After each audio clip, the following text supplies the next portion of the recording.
Sebelum kejadian tragis ini, pada November 2024, Uswatun sempat mengunggah pesan doa untuk anak-anaknya melalui akun TikTok pribadinya. Yang isinya yaitu, "Ya Allah, aku titipkan segala urusan anakku kepadamu.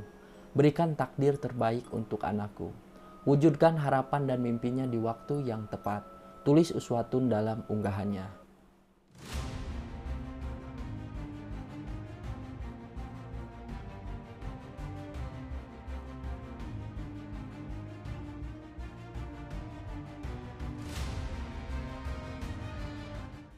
Ini adalah pertama korban ini sakit hati.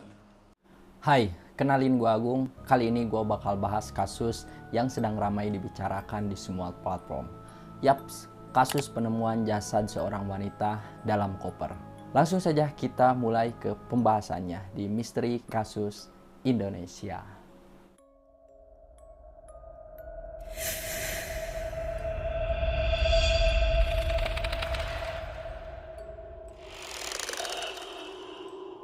Oke guys, jadi jenazah seorang wanita ditemukan dalam koper merah di Selokan, Desa Dadapan, Kecamatan Kendal, Kabupaten Ngawi, Jawa Timur. Tepatnya pada hari Kamis tanggal 23 Januari 2025. Korban yang belakangan diketahui bernama Uswatun Hasanah. Beliau merupakan seorang ibu tunggal dengan 2 anak yang tinggal di Kabupaten Blitar. Kepala Polsek Jarum AKP Punjung Setio memastikan identitas korban yang dipastikan sebagai warga Kelurahan Bence, Kabupaten Blitar.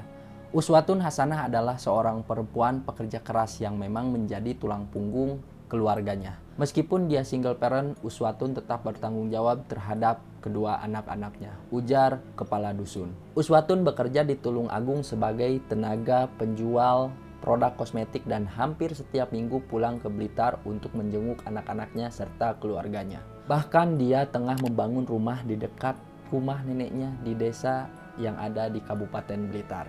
Rumahnya hampir selesai dibangun. Bahkan dia mampu membeli mobil Suzuki R3 untuk mondar-mandir dari Tulung Agung ke Blitar. Namun keberadaan mobil korban masih belum diketahui hingga saat ini guys. Ayah korban Nur Halim mengatakan bahwa ia sangat terkejut saat mendengar kabar tentang penemuan jasad anaknya. Meski telah berpisah, hubungan mereka tetap baik dan Nur Halim selalu berkomunikasi dengan Uswatun setiap kali dia pulang ke Blitar.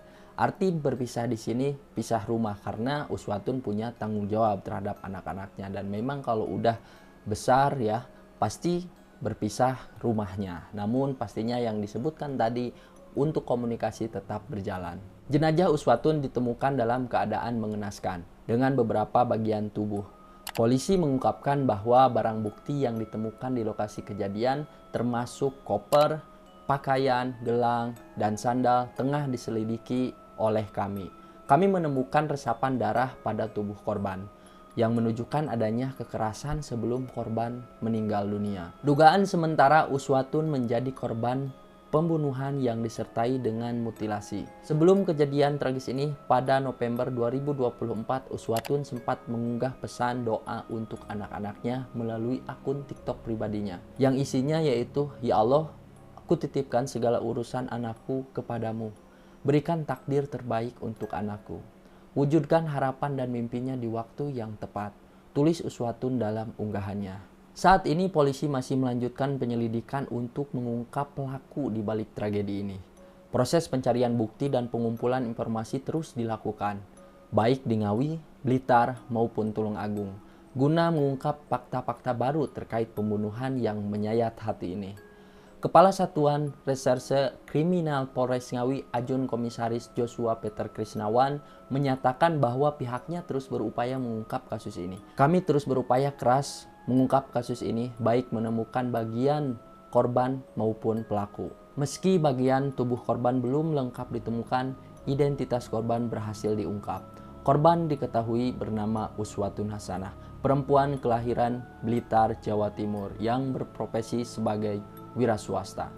Identitas korban berhasil dikenali melalui metode pengenalan sidik jari yang didukung alat yang kalau kalian pastinya nggak tahu ya, MAMBIS. Jadi MAMBIS ini singkatan dari Mobile Automatic Multi Biometric Identification System. Hasil tersebut diperkuat dengan keterangan keluarga korban yang mengenali ciri-ciri fisik, pakaian, dan aksesoris yang dikenakan saat korban ditemukan.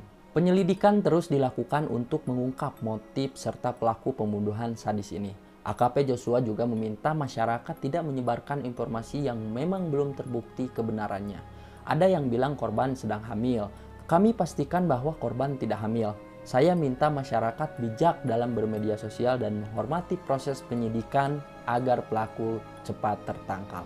Jasad perempuan yang termutilasi ini ditemukan warga dalam koper merah pada Kamis 23 Januari di sekitar tempat pembuangan sampah di Desa Dadapan.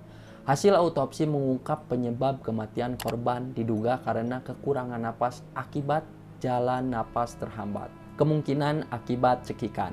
Setelah meninggal, barulah korban dieksekusi oleh pelaku, yaitu dipisah beberapa bagian tubuhnya ke dalam koper. Autopsi juga menunjukkan indikasi kekerasan sebelum korban meninggal. Polisi berkomitmen mengungkap kasus ini hingga tuntas. Keterlibatan berbagai satuan reserse kriminal harapannya dapat mempercepat penangkapan pelaku, sekaligus memberikan keadilan bagi korban dan keluarganya. Singkat cerita, akhirnya pelaku diringkus oleh polisi dan sekarang kita akan membahas motif dari kasus ini.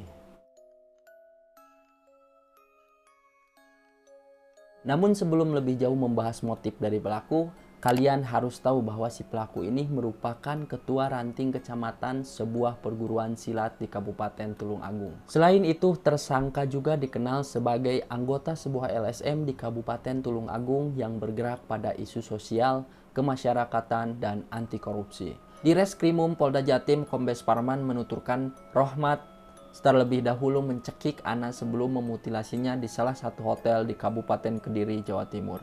Di sisi lain, Rohmat memang sudah berencana untuk mengeksekusi Ana jauh hari. Perlu kami sampaikan, kejadian sebenarnya sudah direncanakan pelaku jauh hari.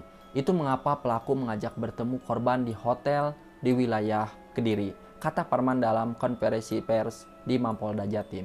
Pada momen tersebut, kata Parman, Rohmat dan Ana sempat terlibat cekcok. Saat cekcok tersebut, ternyata pelaku sempat mencekik korban sampai meninggoy. Tepatnya tanggal 19 mulai check-in malam, lalu berdasarkan pengakuan pelaku ada percekcokan. Kemudian korban dicekik oleh pelaku sehingga meninggoy dunia. Parman mengatakan Rohmat lantas menyiapkan beberapa barang seperti koper merah hingga pisau untuk mengeksekusi Ana. Adapun koper merah tersebut diambil dari rumah pelaku, sedangkan pisau dibeli di salah satu tempat. Caranya pertama menyiapkan koper, diambil di rumah, kemudian menyiapkan beberapa barang yang dibutuhkan, seperti plastik, lakban, serta pisau. Kemudian kita akan membahas bagaimana motif pelaku mengeksekusi korban. Berdasarkan berita yang dimuat oleh beberapa artikel, motif dari pelaku yaitu cemburu hingga tak terima dengan ucapan korban. Parman juga mengungkap motif dari Rohmat sampai tega mengeksekusi Ana yang berlaku sebagai korban. Pelaku cemburu dan menuduh korban memasukkan laki-laki lain di kosnya. Motifnya sakit hati dan cemburu karena korban ini pernah memasukkan laki-laki lain di kos korban, kata Parman. Selain itu, Parman juga menyebut pelaku kesal karena korban kerap meminta uang kepadanya. Sehingga saat pertemuan di hotel di Kediri, memang pelaku sempat menyiapkan uang 1 juta untuk korban. Selain itu, Parman juga menyebut Rohmat sakit hati karena anak sempat mendoakan anaknya untuk menjadi PSK. Hal ini membuat pelaku sakit hati terhadap ucapan dari korban. Ucapan lainnya yang membuat sakit hati adalah karena Ana sempat mengatakan agar Rohmat menghilangkan nyawa dari anak keduanya.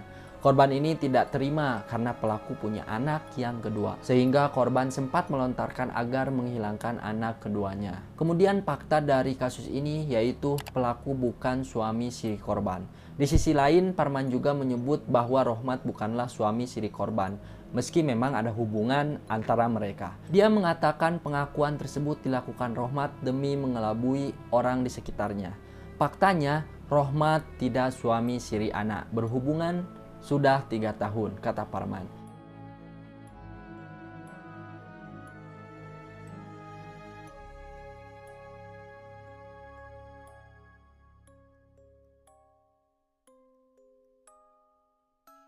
Oke guys, jadi itulah kronologi penemuan jasad Ana hingga tertangkapnya pelaku. Semoga kalian bisa mengambil hikmah serta pelajaran dari peristiwa yang menggemparkan dan menjadi pengingat bagi kita semua akan pentingnya keadilan dan keamanan di sekitar kita. Hingga kini penyelidikan masih terus berlanjut dan kita semua berharap agar pelaku segera mendapat hukuman yang setimpal. Kita juga perlu lebih waspada dan peduli terhadap lingkungan sekitar. Jika ada tanda-tanda mencurigakan, jangan ragu untuk melaporkan kepada pihak berwenang. Semoga keluarga yang ditinggalkan diberikan kekuatan dan ketabahan menghadapi cobaan ini. Terima kasih telah menyaksikan video ini. Jangan lupa untuk like, share, dan subscribe agar tidak ketinggalan informasi terbaru. Sampai jumpa di video berikutnya dan tetap jaga keselamatan serta kewaspadaan dimanapun kalian berada. See you on my next video. Bye-bye.